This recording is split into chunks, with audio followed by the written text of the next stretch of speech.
Hello, calculus का application of derivatives, calculus part से related application of derivatives, application of derivatives से related आपके लिए एक क्वेश्चन लाया हूँ। उस क्वेश्चन को डिस्कस कर डालना है और आप सभी उसको समझने का प्रयास करेंगे। आप अपने ध्यान को स्थिर रखेंगे और स्थिर ध्यान से समझने का प्रयास करेंगे। कॉन्सेंट्रेट माइंड करना, मज़ा आएगा। आइए क्वेश्चन में पढ़ लेता हूँ। देखो, the radius of an air bubble is increasing at the rate of half centimeter per second. What rate is the volume of the bubble increasing when the radius is 1 centimeter? है ना, अच्छा question है। छोटा छोटा चीज concentrate होकर के पढ़े, ध्यान से पढ़े, आगे के लिए आपका रास्ता तैयार कर देता है। कहने का मतलब है कि छोटे छोटे चीज़ों को ढंग से कंसंट्रेट होकर के पढ़ने से आपकी समझदारी बढ़ती है और आगे का चीज़, आगे का पाठ सीखने के लिए आप तैयार हो जाते हैं और धीरे धीरे आप सफलता के करीब होते हैं। जो आपका मकसद होता है, कामयाब हो जाते हैं उसमें। तो क्वेश्चन को डिस्कस कर लेता हूं। देखो, एयर बबल है। कौन बबल है? एयर बबल है। एक क्वेश्चन डाला था सॉफ्ट बबल पे, यहाँ पर एयर बबल है। तो एयर बबल भी है तो वह क्या है? स्फेरिकल इन शेप होता है। देखो भाई, ये एयर बबल है और स्फेरिकल इन शेप है। देख रहे हो ना, ये क्या है? Spherical in shape. इसका रेडियस एट मोमेंट मान लिया r1 है। रेडियस इंक्रीज कर रहा है, देख रहे हो ना, और उसके इंक्रीज करने का rate half centimetre per second है। देखो, इसका रेडियस इंक्रीज कर रहा है। मान लिया, लेट कर लिया कि इसका radius at moment t, radius जो है ना r है, स्मॉल r, और रेडियस इंक्रीज किया तो देखो एयर बबल का वॉल्यूम बढ़ जाता है। मान लिया कि एट मोमेंट t रेडियस इसका r है, स्मॉल r, और लिख डालता हूं at moment t, at moment t। कहने का मतलब है जब टाइम t स्पेंड कर चुका होता है तो उसका रेडियस स्मॉल r, और रेडियस में परिवर्तन हो रहा है, रेडियस में चेंजिंग हो रहा है। रेडियस क्या कर रहा है? चेंज कर रहा है, और उसके चेंज को टाइम के रिस्पेक्ट में जो है ना मेजर करते हैं। मेजरमेंट जो कर डालते हैं रेडियस को टाइम के रिस्पेक्ट में, that means rate of change of radius with respect to time is given, that is equal to half। यह मेरा क्या है? dr dt इक्वल टू, देखो, हाफ सेंटीमीटर पर सेकेंड है। यह गिवन है दोस्त। अब हमारा एम जो है, मकसद जो है, वॉल्यूम में चेंजिंग के रेट को फाइंड करना मकसद है। ले वॉल्यूम को भी लेट कर लेते हैं। लेट भी जो है ना वॉल्यूम है, भी हमारा वॉल्यूम है, और फाइंड क्या करना है? dv dt।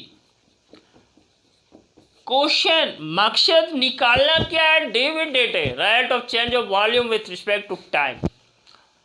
ने एयर बबल के आयतन में वृद्धि जो हो रही है ना टाइम के रिस्पेक्ट में, समय के रिस्पेक्ट में, वही हमें फाइंड करना है।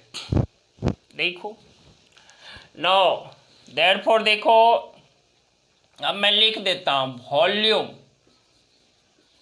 Equal to volume of air bubble,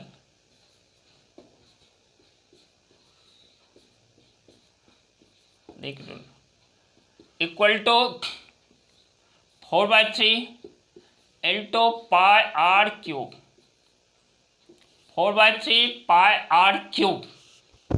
देखो एयर बबल स्फेरिकल है ना, तो स्फेयर का जो वॉल्यूम होता है वही इसके लिए भी फॉर्मूला अप्लीकेबल होगा, 4/3 पाई आर क्यूब। अब जरा खोजो इसमें कंस्टेंट क्या है, 4/3 पाई कंस्टेंट है, आर बदल रहा है, तो आर बदल रहा है दैट मीन्स क्या, वह वेरिएबल है। वॉल्यूम को मैंने भी से रिप्रेजेंट किया है, भी equal to 4/3 into pi into r cube. अब भी वेरिएबल है क्योंकि रेडियस के बदलने से वॉल्यूम चेंज कर रहा है, तो इस वेरिएबल को टाइम के रिस्पेक्ट में डिफरेंशिएट कर देते हैं, d v d t, that is 4/3 pi into r cube का क्या 3r² into d r d t, into क्या है डी आर डी टी है दोस्त, 3 और देखो इस 3 को कट कर दिया, यहाँ 4 pi into r² into d r d T. यहाँ देखो आर क्यू को टाइम के रिस्पेक्ट में डिफ्रेंशिएट किया है तो मिला है d3r² into d r d T. ध्यान से देखो 3 और 3 को कट कर दिया, मिला 4 pi into d r d t. अब हमें डाटा इस पर डाल देना है, कब, जब आर देखो हमें डी वी डी टी कब फाइंड करना है, जब रेडियस किसी मोमेंट पर 1 सेंटीमीटर है, यानी आर इक्वल टू 1 सेंटीमीटर, तब हमें फाइंड करना है। तो आर का वैल्यू यहाँ डाल दो 4 पाई, आर का मान देखो 1 का square into d r d T also given that is half, यानी हाफ, देखो कट कर दो 4 पाई इंटू हाफ, ये 2 और 4 को 2 से डिवाइड किया 2, तो दैट इज क्या हुआ 2 पाई, समझ रहे हो ना, 2 pi cubic centimetre per second.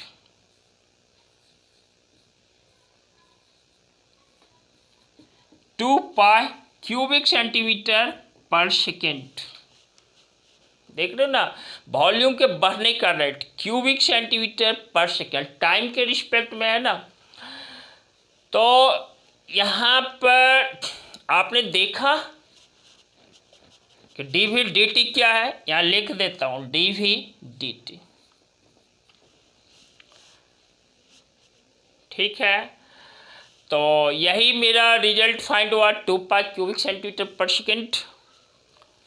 Students, विद्यार्थियों, आप इस वीडियोज को देखना, और ये एनसीईआरटी क्लास 12 एंड एक्सरसाइज 6.1 से लिया गया प्रॉब्लम है, और इस पर आप डिस्कस करना अपने आप के साथ, वीडियो देखोगे ना पता चलेगा कि यह बहुत ही बेनिफिशियल है, और साथ ही अपने आप को एनर्जेटिक बनाए रखना, काम करने के लिए उत्सुक बने रहना, जुनूनी और जज्बाती बने रहना।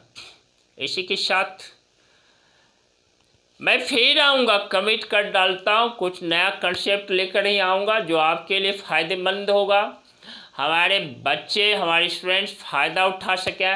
ऐसे ही आपके लिए